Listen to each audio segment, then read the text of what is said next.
안녕하십니까. 저는 인천 서청동에서 2019년 12월부터 출석하고 있는 임기택 형제입니다. 우선 저희 가족들을 소개해 드리겠습니다. 임정자, 자자 되시는 장모님과 아내 되는 정은옥 자매, 올해 대학을 졸업한 아들 임동혁 군, 사진에 나오진 않았지만 대학생 딸 임소연 양이 있습니다. 저는 이전 교회에서 믿음 생활했던 몇 가정이 사랑침례교회에서도 함께하고 있습니다. 교회를 옮기고 저희끼리 종종 이런 말을 했습니다. 우리 교회는 간증 시간에 있어 언젠가는 우리도 하게 될 거라고 걱정하는 한편 영혼의 자유를 추구하는 교회니까 안 해도 문제 없다며 어떻게든 피하고만 싶었습니다. 그때 한 형제가 5가정 20명이 넘게 왔는데 한 사람도 못하면 목사님께서 어떻게 생각하시겠냐고, 그러면서도 누구도 선뜻 나서지 못하는 게 답답하고 못내 아쉬웠습니다. 그랬던 저희가 이번에 목사님께서 믿는 자로 믿음을 고백하고 하나님을 증거하는 것이 당연하다는 꼼짝 못하게 하시는 말씀에 앞서 3명의 형제가 간증을 했고 오늘 제가 이 자리에 서게 됐습니다. 사실은 어젯밤도 부담감에 잠을 이루지 못했습니다.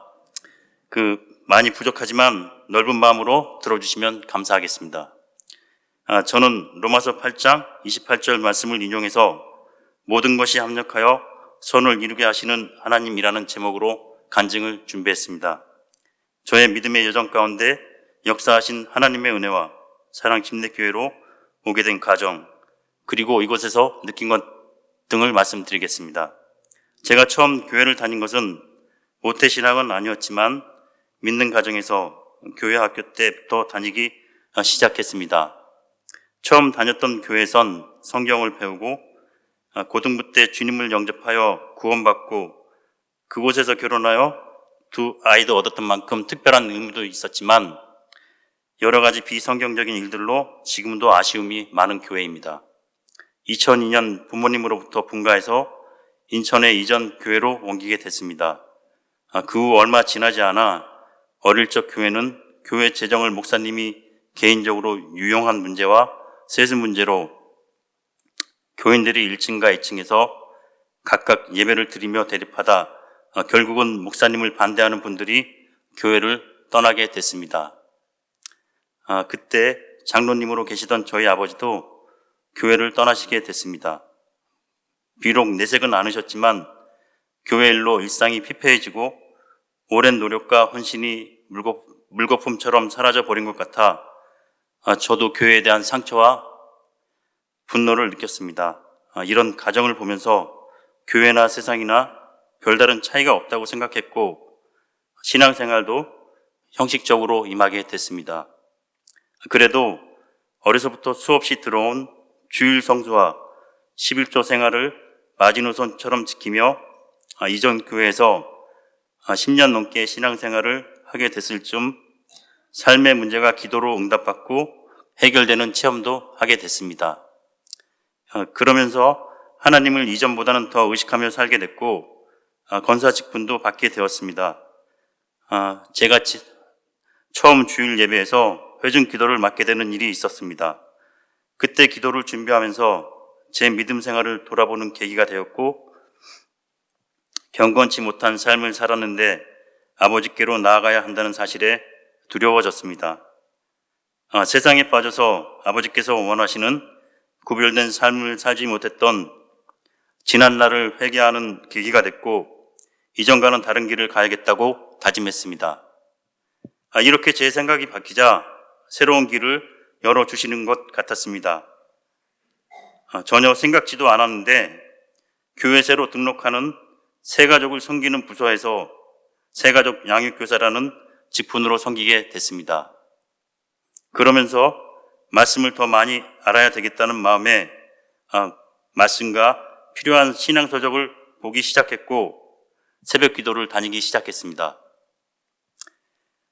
지금 생각해보면 새벽 기도를 다니시던 부모님을 보면서 자랐기에 자연스럽게 새벽 기도로 발길이 이어진 것 같습니다.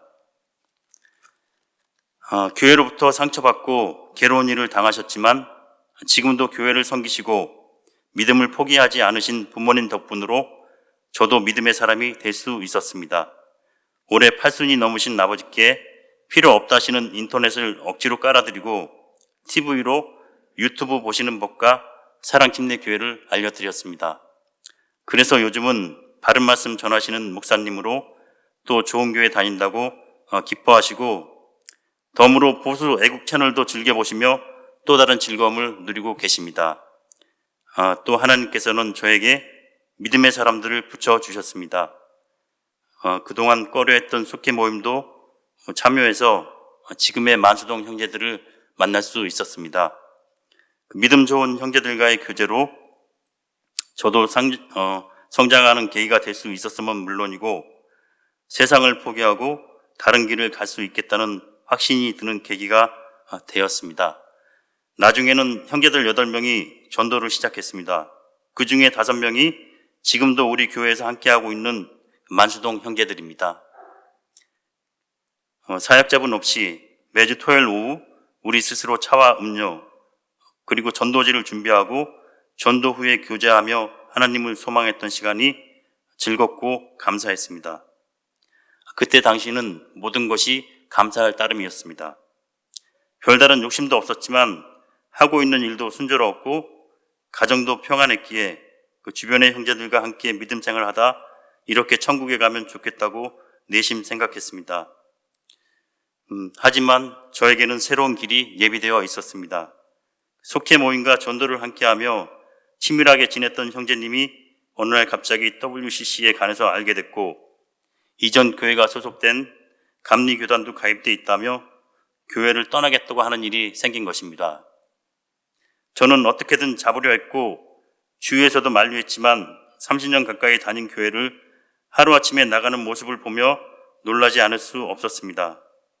끝까지 함께할 줄 알았기에 상실감이 이루 말할 수 없었습니다. 그 당시 저는 정동수 목사님을 유튜브를 통해 알고 있었습니다. 평소에도 유튜브를 통해 여러 목사님의 말씀을 즐겨 듣고 있었는데 우연히 정동수 목사님의 말씀도 듣게 된 것입니다.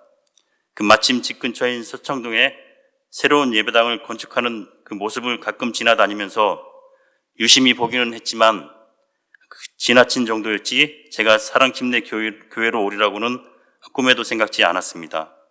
그런 사랑침례교회는 WCC로부터 자유롭다는 사실을 그 형제에게 전했고 그렇게 2주 만에 사랑침례교회로 떠나게 되었습니다. 저도 WCC로 인한 문제를 고민하지 않을 수 없었고 그 후에도 그 형제님과 교류하면서 사랑침례교회를 직접 체험하며 느낀 바를 전해 들었고 제 마음의 동요와 괴로움도 커져만 갔습니다. 새벽기도 시간에 하나님의 응답을 구해봐도 괴로움은 가시지 않았고 부족한 우리들이 모인 교회가 완전할 수 없겠지 하며 이해하고 넘어갔던 문제들이 사랑침례교회에서는 성경대로 실현되고 있다는 사실을 듣고 제 눈으로 직접 확인하고 싶었습니다.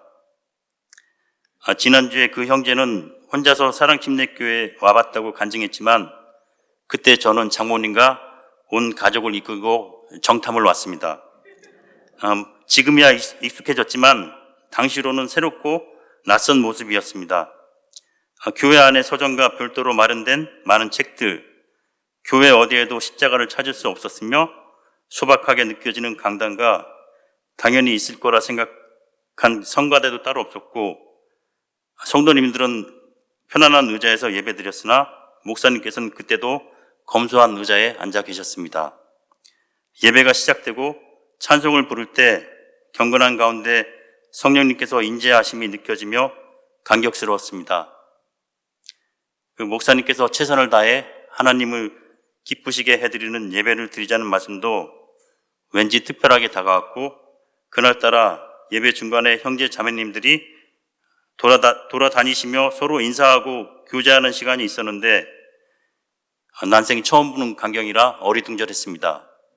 그동안의 다른 형식의 예배에 익숙했던 저는 경건해야 할 예배 시간에 사람들이 돌아다닌다는 것이 어색했지만 진정한 예배가 무엇인지 초대교회가 이런 모습이 아니었을까 하는 생각을 갖게 됐습니다. 그 후에도 막상 떠나자니 아쉬움에 힘든 시간도 있었지만 6개월이 지나서 이전 교회 일을 모두 마치고 사랑침례교회로 오게 됐습니다. 이제 사랑침례교회에 출석한 지 1년 6개월이 됐습니다. 그동안의 느낀 점 등을 말씀드리겠습니다. 매주 하나님이 기뻐 받으시는 참된 예배를 드린다는 만족감과 목사님께서 표현하신 대로 맛있는 말씀 재료들을 뼈와 가시를 잘 발라서 조리해 주시는 덕분에 영적으로 풍성하게 살찔 수 있었습니다. 제 삶도 구원받은 성도로서 쉽진 않겠지만 변화돼서 성화를 이루는데 힘쓰고자 합니다. 이전에는 별로 생각해 본 적이 없었는데 말씀을 들으며 하나님을 두려워하는 것에 대해 묵상하게 됐고 예수님께서 미워하시는 위선자의 삶을 경계해야겠다는 생각이 자연스럽게 들게 됐습니다. 특별히 인상 깊게 느낀 것을 말씀드리겠습니다. 지난날의 경험 탓도 있기에 목사님께서 어떤 분이시고 어떤 생각으로 목회를 하시는지가 제겐 중요했습니다. 목회자는 영혼을 다루는 직업으로 부르심이 있어야 가능하고 목회자로부터 말씀을 듣고 혹 삶의 모습을 보고 어떤 변화가 있었는가로 부르심이 확인 가능하다고 하신 것이 기억에 남습니다. 자주 인용하셨던 고린도후서 1장 24절 우리는 너희의 믿음을 지배하는 자가 되려 하지 아니하고 오직 너희의 기쁨을 돕는 자가 되려 하나니 너희는 믿음으로 섰느니라 하신 말씀을 통해 어떤 마음이신지 짐작할 수 있었습니다. 또 교회는 좋은 사람, 착한 사람이 모여야 하고 그렇다 하더라도 안 될 수도 있으며 오직 하나님을 소망했느냐가 중요하다고 하신 것이 허울뿐인 말이 아니요 우리 교회가 진정으로 추구하는 목적이라고 생각합니다. 하나님께서 무슨 말씀을 하셨는가, 무엇을 원하시는가와 같은 하나님을 향한 마음이 김제니스 선교 사역과 미디어 선교로 그리고 영혼의 자유를 추구하는 신약 교회의 모습으로 나타난다고 생각합니다. 사랑침례교회에 와서 특별히 와닿는 말씀들이 많이 있습니다. 그중 히브리서 말씀 가운데 거룩히 구별하시는 분과 거룩히 구별된 자들이 다 하나에서 났으니 이러한 까닭에 그분께서 그들을 형제라 부르기를 부끄러워하지 아니하시고 라는 구절은 부끄럽지만 성경에 있다는 사실도 잘 몰랐습니다. 그 말씀을 많이 알지는 못하지만 그래도 개역 개정을 몇 번 통독하며 읽었을 법도 한데 사랑침례교회에서 더욱 가슴에 남는 말씀입니다. 아마도 성경 속에 활자로만 되어 있는 말씀이 아니라 우리 교회에서 실현되고 있다고 느껴지기 때문일 것입니다. 일반 교회에서 목사님이 사랑과 존경의 대상을 넘어 제사장적 권위를 갖고 사회적으로 성공하고 출세한 사람들이 알게 모르게 교회에서 우대받고 세상 것을 자랑하는 것이 우리 교회에서는 용납되지 않고 주님 안에서 모두가 형제 자매로 하나 되는 교회란 것을 모든 분이 공감하시리라 생각합니다. 이제 마지막 고백과 간구를 드리며 제 간증을 마무리하겠습니다. 제 삶을 돌아볼 때 아버지께서는 가장 적절한 시기에 가장 좋은 것으로 채워주셨고 믿음의 길로 인도하셨습니다.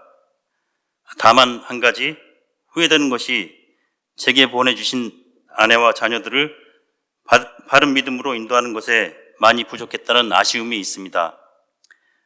젊어서는 세상을 향한 마음으로 제 자신의 믿음도 바로 서지 못했고 은혜 받고 하나님을 경험한 후에도 가족은 미처 신경 쓰지 못하고 교회와 맡겨진 직분에 충실하려 했지만 아이들은 교회 학교에 보내는 걸로 소임을 다하는 줄 알았습니다. 사랑침례교회에서 아이들과 함께 예배를 드리고 부부가 함께 활동하며 가정을 중시하는 사랑침례교회 문화 속에서 저도 새롭게 깨닫게 됐습니다. 우리 부부 사랑침례교회에서 믿음 생활하며 아버지께서 기뻐하시는 삶을 이루길 소망합니다. 자녀들도 바른 믿음의 사람으로 이 땅에서 본분을 다하도록 돌보는 사명을 저에게 주셨고 이를 위해 사랑침례교회로 인도하셨다고 생각합니다. 사랑침례교회에서 행복한 믿음 생활을 하다가 우리 가족 모두 아버지께서 예비하신 가장 좋은 것, 영원한 소망에 이르게 하실 것에 감사드립니다. 끝으로 제 간증을 점검해주고 지금도 지켜봐주며 두세 번씩 들어주고 있는 아내와 만수동 형제들께 감사드립니다. 경청해 주신 모든 분께도 감사를 드립니다. 이상으로 모든 간증을 마치겠습니다.